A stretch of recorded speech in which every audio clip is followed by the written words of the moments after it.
Desde el comienzo de los tiempos, la humanidad ha mirado a su alrededor, haciendo preguntas que no podía contestar. ¿Por qué sale el sol? ¿Quién nos ha creado? ¿Por qué algo es bueno o es malo? Cada cultura encontró sus propias explicaciones y a partir de ellas creó mitos que no solo servían como respuesta,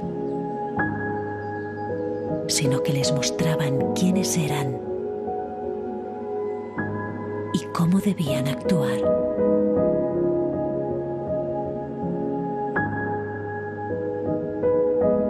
Nuestra cultura no ha sido diferente y nuestros mitos, la manera en la que hoy entendemos el mundo,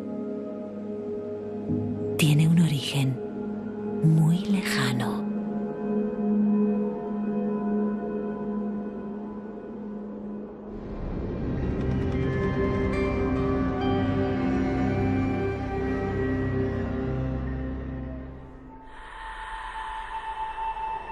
Hace miles de años, en los albores de nuestra civilización, los antiguos griegos crearon innumerables mitos y leyendas para dar sentido a aquello que sucedía a su alrededor. Imaginaron hombres capaces de volar.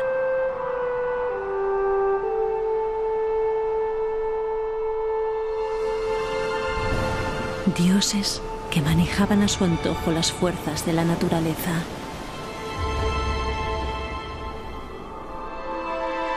Titanes que con simples figuras de barro dieron la vida a los seres humanos.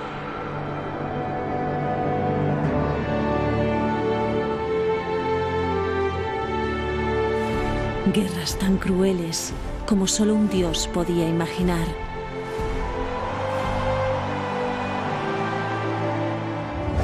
Monstruos que asolaban la tierra. Héroes legendarios capaces de combatirlos. Y objetos donde era posible encerrar todos los males que los mortales hubieran conocido.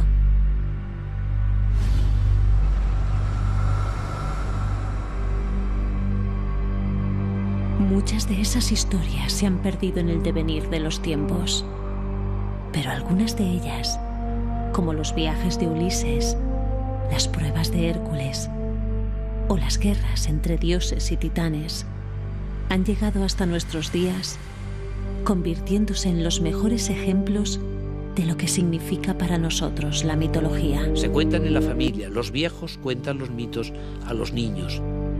Luego la literatura se hace cargo también de esa herencia y son los poetas los guardianes de los mitos. Todas esas historias se crean para pensar que por encima de nuestra pobre condición, porque realmente somos muy frágiles, existe algo que hace que en un momento determinado el destino quede marcado por un Dios que se fija de una manera benevolente en alguno de sus hijos.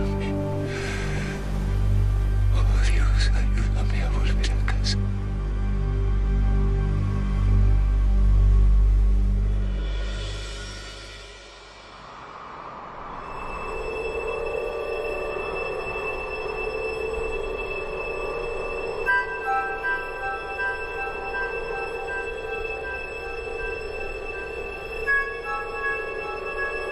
Y aunque aquellas historias en las que los dioses eran responsables últimos de todo aquello que ocurría en el universo servían a la humanidad para comprender el mundo que les rodeaba, los hombres no podían evitar sentirse desamparados ante aquellos seres todopoderosos que manejaban sus vidas a su antojo.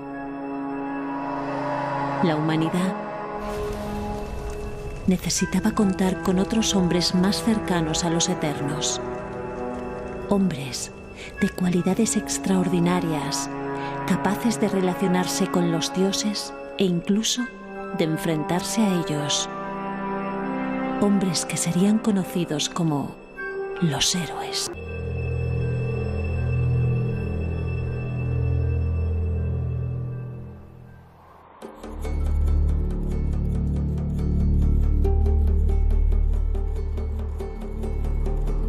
Pero los héroes no representaban solo un vínculo entre mortales y eternos, sino que eran las figuras en las que los reyes y tiranos se apoyaban para controlar el mundo. Los espartanos se decían hijos del mismísimo Heracles. Los atenienses, herederos del gran Teseo. Y los romanos, descendientes del valeroso Eneas.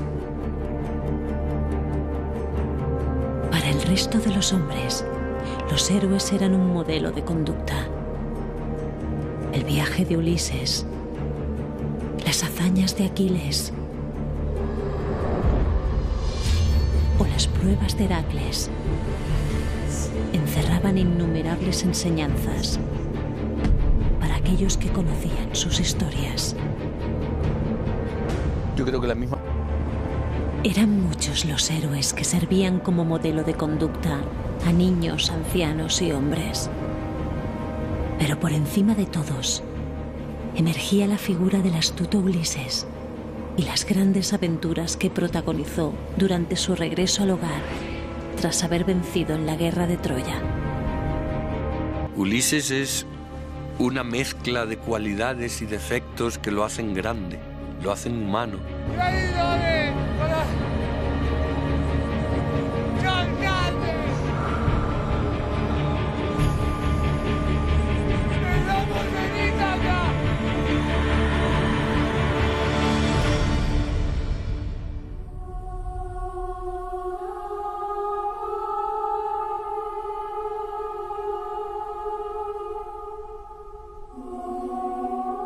Ulises, en griego Odiseo, no es un amante de la guerra, sino alguien que ha ido forzado a la guerra y se ha empeñado en acabarla. Recordemos que la guerra acaba porque Ulises ha inventado el famoso caballo de madera con el cual los griegos conquistarán Troya. Consigue siempre lo que quiere a costa de lo que sea y no tiene culpabilidad. Sabe que lo importante es llegar sin escrúpulos al objetivo. Lo importante es el objetivo.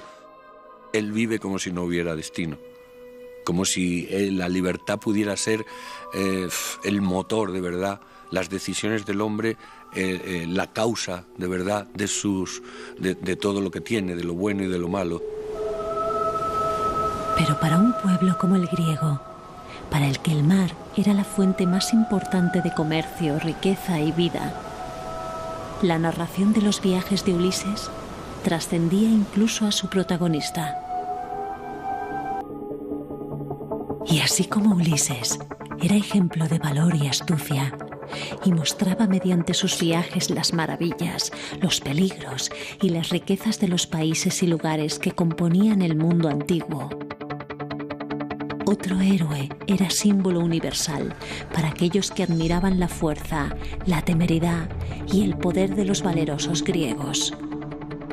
Heredero de dioses y reyes, su nombre era Aquiles y su leyenda se hizo inmortal el día que decidió alcanzar la gloria, entregándose a la muerte en Troya. Ulises y Aquiles representaban los ideales de inteligencia y valor que todos los griegos sentían como propios. Pero existía otra clase de héroes, héroes que a pesar de su fuerza y su coraje eran vencidos por la adversidad de un destino aciago. Héroes cuya fragilidad y cuyas pasiones les acercaban más al resto de los humanos. Héroes como Heracles, que sucumbiendo a la locura asesinó a su propia familia. Como Medea, que por rencor a su esposo acabó con la vida de sus hijos. O Edipo, a quien la providencia condenó a matar a su padre y a casarse con su madre. Estos héroes que han tenido una gran vida aventurera, al final pueden encontrarse con el dolor que les llega de una manera, digamos, traicionera o oscura, como es el caso de Hércules. Hércules ha cumplido ya sus 12 trabajos, ha limpiado el mundo de monstruos, se ha empeñado en grandes aventuras y vuelve a su casa cuando cree que ya va a ser feliz, pero lo que le espera es la desgracia. La tragedia nos recuerda que en la condición humana la grandeza, la gran digamos, magnanimidad de los héroes se paga al final con el dolor.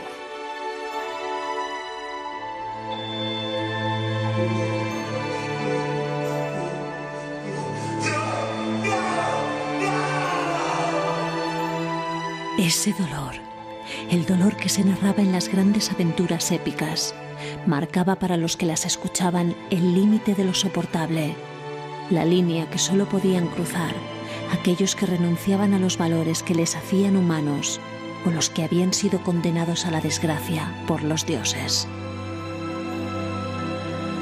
La princesa Medea representaba más que ningún otro personaje a quien, por venganza, cruzó esa línea. Medea se deja llevar por su pasión. Pasión, creo que más que erótica, es una pasión de venganza, de la mujer que se siente traicionada por el hombre por el cual ella arriesgó toda su vida. Medea es esa pasión lo que le lleva a cometer actos terribles, como es matar a sus propios hijos.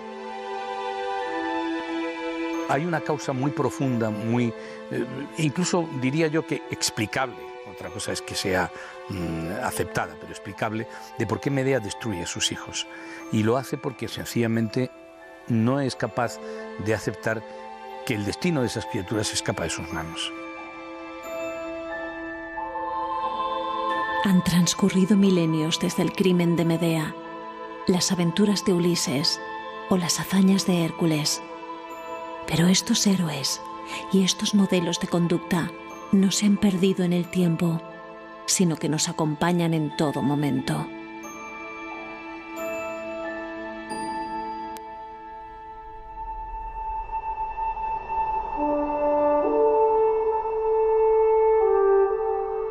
Yo creo que en nuestra sociedad ocultamente está toda esa mitología, ¿no?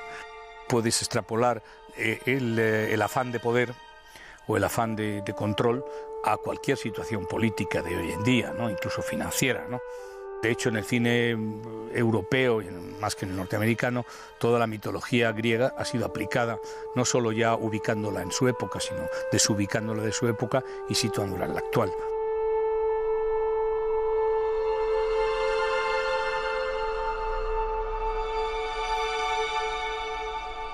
Dioses, príncipes, monstruos, héroes y heroínas personificaron en la imaginación de los griegos lo trágico y lo dichoso.